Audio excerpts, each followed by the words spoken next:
The Chuck Knoxx Show. Don't go to bed Mondays without it.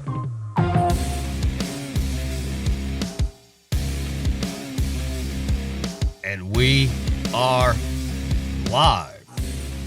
Welcome, Giants fans, back into the Chuck Knoxx Show on this Week 13 post-game edition, as we are just minutes away, we are just minutes from an unbelievable war in the Meadowlands as the Giants tie the Washington Commanders 20-20. And buckle up, because you're about to get a podcast. If you came here to have a frustrated Giants fan absolutely vent and feel his frustrations in your brain, then you come to the right place. And welcome into the post-game edition on the latest edition here of the Chuck Knoxx Show, which is, of course, brought to you by the official sponsor of the Chuck Knoxx Show, BetUS.com. Wherever you're watching, wherever you're listening to this, hit the description. There's a link in there. Click that link. Sign up to the link. You're going to help out the show, help out the channel, and you're going to get yourself a 125% bonus and get your sports betting on. Only a few weeks left in the NFL season, so go have at it. Because we're getting closer and closer to things winding down here in the NFL, and we're headed to the playoffs. Don't talk about playoffs. You kidding me? Week 13, this season's going by fast. Week 13 just wrapped up here for the Giants. And look, the Giants lost two in a row, two tough games in a row. The Lions game, the disgusting Thanksgiving game against the Cowboys. And now here a tie, a fucking tie. I just can't believe how many chances the Giants had today to walk out of this game with a victory and end this with a tie. How frustrating. You know, we came into this game and everybody knew, myself included, this game was going to be a total precursor to the playoffs. These are two teams that are literally standing into the playoffs this morning. Two division rivals. The entire East is in the playoffs. And here the Giants have a chance to get some players back, some key guys back. And we got a chance to see how you're going to respond after a tough divisional loss at Dallas on Thanksgiving, on Legacy Day. And so there's going to be a lot written and a lot talked about in the next few days about this game in particular, about where the Giants' mindset is going forward. You drop now, you're 7-4-1. Likely, given the way things are going to play out today in the 4 o'clock games, and then tonight and tomorrow, I'm assuming it's very likely the Giants hang on to their playoff spot. But beside all of that, besides seeding and where you fall into the playoffs, you needed to win this game for reasons outside of where you're going to line up in the playoffs and what position you're going to end up in January. Yes, that's critical. But this game was really about how are you going to respond. And look, we didn't win the game. You know, I'm furious that we had that many chances in the second half alone to escape with a win and that to accept a tie with the team that the commies, the Washington Commies, of all people. But having said all of that, if the evaluation was see how the Giants would respond to Thanksgiving at a divisional loss, to be honest, of course today's, there's a lot to be proud of today. Daniel Jones obviously, started out the game with that fumble. But you look at how much of this game was put on his shoulders, and we needed that. We said that going to this game. There was a lot written and talked about all over the sports world and the New York markets, especially this week. Is this Jones' biggest game as a Giant? And technically, yes, it was. And I think for the most part, he did his part. Outside of that first, play, the turnover and the fumble, we'll get to that in a second. This guy was in on up until the fourth quarter, the start of the fourth quarter, whether it was hit from his legs or his arm, he was attributing to over 80% of the first downs. And the Giants went 4 or 5 drives straight where they scored on every single drive. And it was just a war, back and forth, back and forth. Two very well-coached teams just slugging it out right here, essentially a playoff game. And the shit and the kicker of it is we got to play them in 2 weeks. They get to sit out for a week, get a bye week, let the Eagles come into the Meadowlands, and knowing the Giants and the Eagles are going to beat the fuck out of each other. And Washington gets to sit back and watch it all happen and come back home and host these Giants, who you just tied 2020 with. Not a lot of positive feelings today, but there's a lot of things to talk about. And some of those positives, how about the return today on both sides of the ball? Azeez Ojulari on the defensive side of the ball and Daniel Bellinger on the offensive side of the ball. Immediate impacts. And we don't want to make excuses for the last few weeks, but this is what a lot of us were talking about, what you're missing. Obviously, Ojulari's been gone for pretty much all the season, but you saw the instant impact. He came back today. Constant pressure. The strip sack. Constant pressure from Azeez. And in turn, that allowed KT to probably have his best damn game as a Giant. He's been having increasingly better games the last few weeks. Today was just lights out. And on the offensive side of the ball, here's Daniel Bellinger coming back, being the exact security blanket that Daniel Jones needs to move this ball with such a lack of production at the wide receiver position. It's great to have Bellinger back with the visor, playing like a badass. And again, immediate impact. But to recap the game here, we'll go right into it. The Giants, like I said, Jones started off the game, first drive. Giants fumbled the ball on Jones's first rushing attempt. Washington recovered the ball. The Giants' D stands tall, holds Washington to a field goal. The Commies take an early 3-0 lead. Giants have to respond there. And again, this is what Washington does the best. You saw the stat throughout the game. They just eat and eat and eat the clock up. Eat it. But Giants finally get the ball back. Quick 3-and-out following that drive. And here comes Washington again. Driving down the field. An easy touchdown on McLaurin from Heineke. And then suddenly, before you know it, Washington's up 10-0. And between 2 long-ass drives and 2 3-and-outs, 1 3-and-out and a fumble, Giants basically didn't even touch the ball in the first quarter.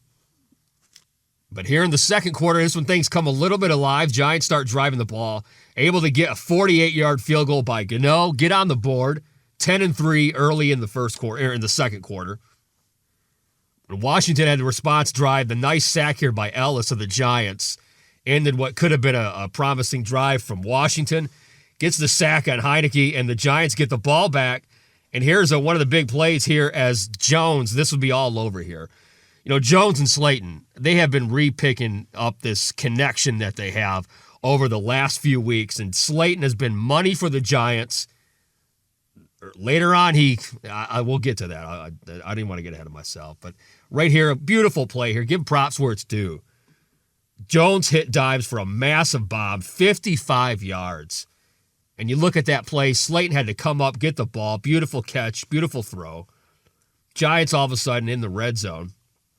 And right as they're right there in the red zone, do what they do best, feed the ball to Saquon's up the middle, 13-yard touchdown. And just like that, boom, Giants tie this game up 10-10. You wanted that quick response. When the Giants went down 10-0, it was real easy to be like, oh, fuck, it's the Lions game all over again. But they showed so much heart, and knowing that this was a playoff game, knowing this was going to be the type of game where it's literally jab for jab, jab for jab. Nobody's hitting any uppercut knockout punches in this type of matchup. If you thought that was the case, you don't know NFC East football. This was pure NFC East football. But Giants tie the game up 10-10 here. Late in the second quarter here, Washington drives with a nice response.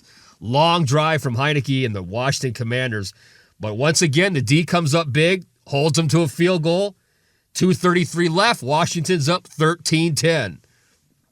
And you like what you see here on the next response drive. Giants get up quickly down the field, and Saquon Barkley busts off a nice 20-yard run, gets the Giants into the red zone. Now you're under 2 minutes to go.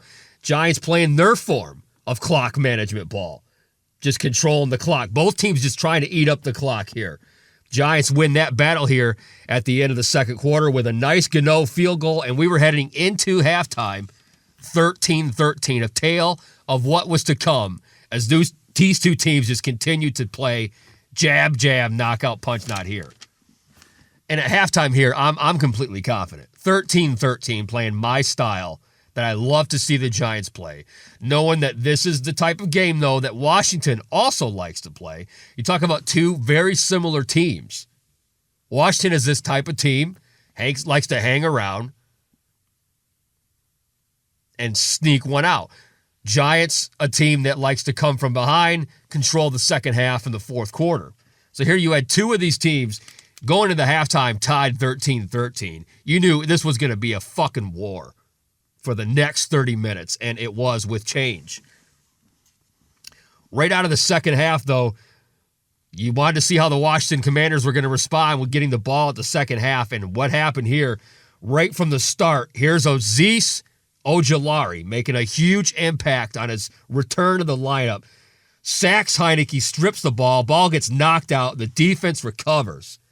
Right here, right down in the red zone. So just a massive momentum change for the Giants D caused by Ojulari and this defense right away. So the momentum was completely on the Giants side going into the second half. First downs later, Giants driving, and here we go. Dimes hits Isaiah Hodgins, who's been coming on. Another target that's emerging as a nice, reliable target, a young target from Jones here as he gets a nice touchdown in the end zone, 20-13, which was also Jones. That was Hodgins' first touchdown pass. And the Giants look in control. Big play by Ojulari. Big touchdown response here from Jones to Hodgins, 20-13 G-Mid. And on the very next play, Washington bobbles the kick return and are tackled right at their 4 or 5 yard line. And you're thinking to yourself, wow, Washington's got their backs to the wall. We might score again here. I'm thinking, let's just light the fuckers up. Blow up the scoreboard. But that wasn't going to happen here. They did almost make it past midfield. Washington has to punt. Giants get the ball back. 3:34 to go in the third quarter. And for the first time in 4 straight possessions, here's where things started to take a turn for the Commanders with their momentum, as the Giants were forced to punt here for the very first time in, like I said, 4 possessions. And they have to punt the ball with 1:18 to go. And right there, the third quarter comes to an end. Still leading, Giants 20, Washington 13. Setting up for what was definitely going to be a showdown right here in the fourth quarter. And boy, was it ever. But as what looked like a nice starting drive here in the fourth quarter for the Washington Commanders gets snuffed out by another big sack from the Giants. Dexter Lawrence comes up big here. The defense, the pressure all over, all game long. And it came up big here. Forced Washington to kick a field goal. But the Meadowlands comes up big here. And they missed what might have been a game-winning field goal. But no good here, and the Giants' defense comes up and takes the ball. Giants' offense takes the ball back. But what would be the story of the next few drives here? They get the ball back, boom, but you got to punt, 3 and out. No life here, Washington. Here we are, trading blows again. Washington gets the ball back, and between some flags and the Giants' defense themselves, there's the Commanders having to force the punt out of their own end zone, so Giants take over at midfield, and right here at 6:22 left, Giants get the ball back, leading 20-13. Now it looks like the momentum's on our side. Ball's on midfield. This is my type of fourth quarter. But if we're going to give credit to the Giants defense for continuously coming up with big stops and pressure all day long, so too was Washington. They get to Jones here. Dimes takes a big sack a few plays later on the drive, although they had good field position, knocks us out of field position, and the Giants forced a punt. 3:43 left in the game. Washington getting ready to take the ball on their own 10-yard line, and you have to think at this point, you got to go 90 yards, score a tying touchdown here. against this Giants defense, I'll take that. I'll take that, Heineke, whatever the fuck your name is. But my God, wasn't expecting the Redskins, the Commanders, the football team, whoever they are, to put together the drive they did here, an 8-play, 90-yard drive, ends in the end zone, with Heineke hitting Dotson for a 21-yard touchdown reception. And just like that, with 1:45 to go in the game, in regulation, we have a tie game, 20-20, between two playoff teams, two divisional rivals. Couldn't get any better than this. Giants going to have the ball, all 3 timeouts. And on the very first play, I don't even know how long this play was. It had to be 30, 40 yards, maybe more. Bomb, an absolute bomb. Jones has Slayton. Slayton goes up for the pass. Looks like he's going to bring in and haul in another massive play, but he drops it. And all of the wind and the life and MetLife kind of went out on that play right there. And unfortunately, that was the beginning of just an awful, awful possession, a quick 3-and-out from the Giants. And next thing you know, we have to punt the ball with 1 and 17 seconds left, setting up for Ron Rivera, Riverboat Ron, to do the bullshit that he does at the end of the game. And never, ever should have been in this situation. Not going to blame everything here on Slayton. This isn't a Slayton thing. Giants just shouldn't have been in that position to begin with, but that's an absolutely huge drop from Darius Slayton. He giveth and he taketh away. And in the fourth quarter, the flags were coming out on both teams here. Washington gets a few of their own here, eats some penalties, and they're forced to punt with their backs to the wall, and the Giants get the ball here with 20 seconds. But that's the end of regulation, 20-20. And the Giants and the Commanders headed to overtime. And I'm sitting here saying to myself, just give me the damn coin toss. Just give me a quick score. I can't take this kind of nonsense after the last 2 weeks. I need a victory. We need a victory. Well, guess what? We win the damn coin toss. Okay, Ty, let's go. Let's do it.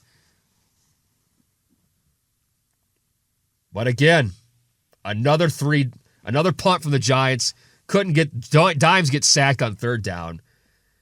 And my heart drops here because Washington takes the ball over on the 32-yard line with 7:23 left. And obviously now, next score wins. Field goal wins the game. And boom, 2 plays later, guess who's crossing midfield, right at midfield? Here comes Washington, ready to rip my heart out. I just felt my heart was going to rip out right here. But the D comes up big all day. Got to give another shout out to Wink Martindale. Didn't give a shit. He knew Washington knew what he was going to do. He said, stop it anyway. Brought the house. Giants defense forced another punt. Now the Giants get the ball on the 14-yard line. Time ticking away. We're driving down the field at 2 minutes to go now in overtime, 20-20. And all we need here, just a first down. Couldn't get it. And for the second time in overtime, the Giants had to punt the ball. And I said to myself out loud here, you punt twice in overtime. You don't deserve to win the damn game. Let's be real. You punt twice in a 10-minute overtime. You don't deserve it. You just don't. And we were forced to punt from one of the most frustrating plays in a long list over the last few weeks of plays that I've seen. I don't know what the fuck happened on this 3rd down. But what should have been it, I don't know what he was. I really don't even know what was happening here on this play because Richie James runs into Saquon. They run into each other, which caused all havoc. Jones stood behind him like a deer in headlights. And it's a busted up play, and the Giants were forced to punt the ball. And you think right now, obviously all hope is lost. Washington's getting the ball back with 1 minute and 36 seconds. But they have to take the ball down, I think, on their 5 or 4 yard line. And on their very first play, Here comes Kayvon Thibodeau. We saw Aziz step up earlier in the day on his return, make some huge plays. And KT finally gets to Heineke with a sack right at the goal line. And he just drilled him. Class looked like an LT sack. Knocked his life out of him. 2 plays later, Washington's forced to punt.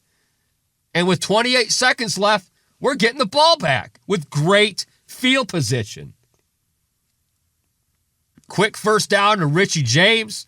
No timeouts. Crossing midfield. All we got to do is get Gano into field goal range. We have no timeouts, like I said, but a miracle here. Giants get in field goal range for a 57-yarder. With 5 seconds left, and you knew with the way these winds were, and it just looked like, Gano's hit 56. I think at some point he's even hit, close to 60 this year. 57-yarder for it all here as time expires, and it comes up short. And just like that, the New York Giants and the Washington Commanders have to accept a 20-20 tie. An absolute war, an absolute classic NFC East showdown between two teams that are going to see each other in just 2 weeks from now. But both teams battled and coached like they were in full-blown playoff mode, because they are. And I haven't even looked at the stats or seen if we had any injuries. The only time that I saw somebody get out of the game for the Giants, I know Leonard Williams was in and out. He seemed like he could have gone in, but he didn't return. He wasn't walking around. It looked like his neck.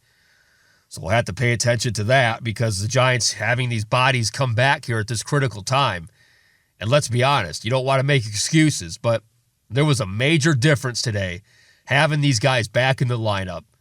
And although I am so fucking frustrated right now that we couldn't get this done, I'm optimistic that at the most crucial period of this time right now for this team in this season, the Giants seem to be getting healthier week by week, and we got a lot of guys still ready to come through the door. But part of me keeps going back to the fact that if you are the team that is going to be able to hang with some of the top-tier playoff teams, you just cannot punt the ball twice in overtime. And we can go back to some of these plays, the drop pass by Slayton. But then I'll counter that with, okay, well, Washington missed a field goal. I mean, there's a lot of what-ifs. There's a lot of, well, this could have happened. Want in one hand, shit in the other. See which one fills up first, right? Isn't that how it goes? So I want to be clear that although I'm not condoning this type of loss. I was very, very vocal all week leading up to this game that this was a must-win. This was win or die for the New York Giants. And I don't know how to feel, because we didn't lose. It's a tie. What the fuck is that? It's a tie. Oh my God. So I have all this frustration that I want to aim, and I don't know where to aim it, because right now the Giants are likely going to still be exactly where they were at in the playoffs, barring, what happens here with Seattle, or who knows how the chips may fall there. But as of today, and as this week ends, they're still mathematically, they're in the playoffs. They're seeded in the playoffs. But a playoff team that can go on a run, a deep run, does not find a way to lose this type of game. So we're not naive. I'm optimistic. We're hopeful. But this is still a team that has a lot to work on. Got healthier, getting healthier, but still have a lot to work on.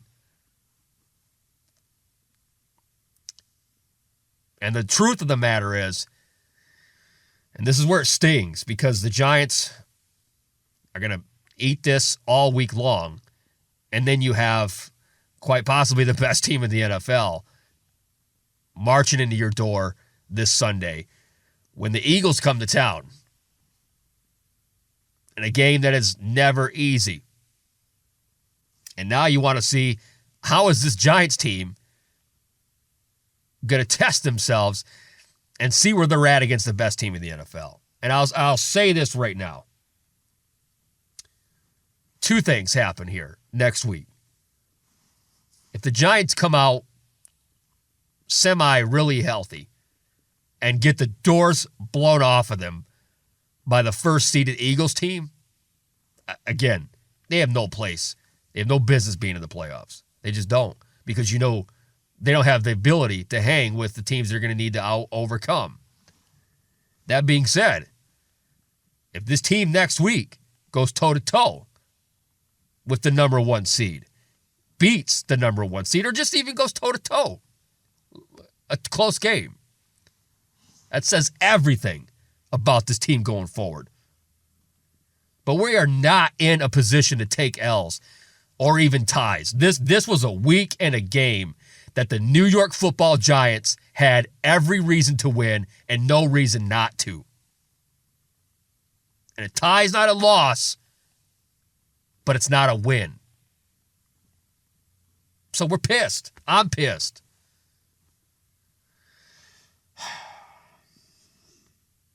Especially after the last 2 or 3 weeks. This is, we're hungry.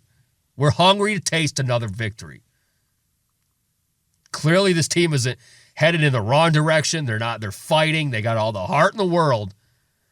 And you and I both know, if you're a diehard that bleeds like I do, there's going to be a lot of our fans now after these last 3 weeks. They're done. I mean, they're going to dump on you for staying on. They don't want to hear that we're still in the playoffs. They're done, because a win is ultimately, it means everything. And I get it. I get it. But I believe that this coaching staff and this locker room is not going to let this moment and a game like today define them going forward. I just don't see it.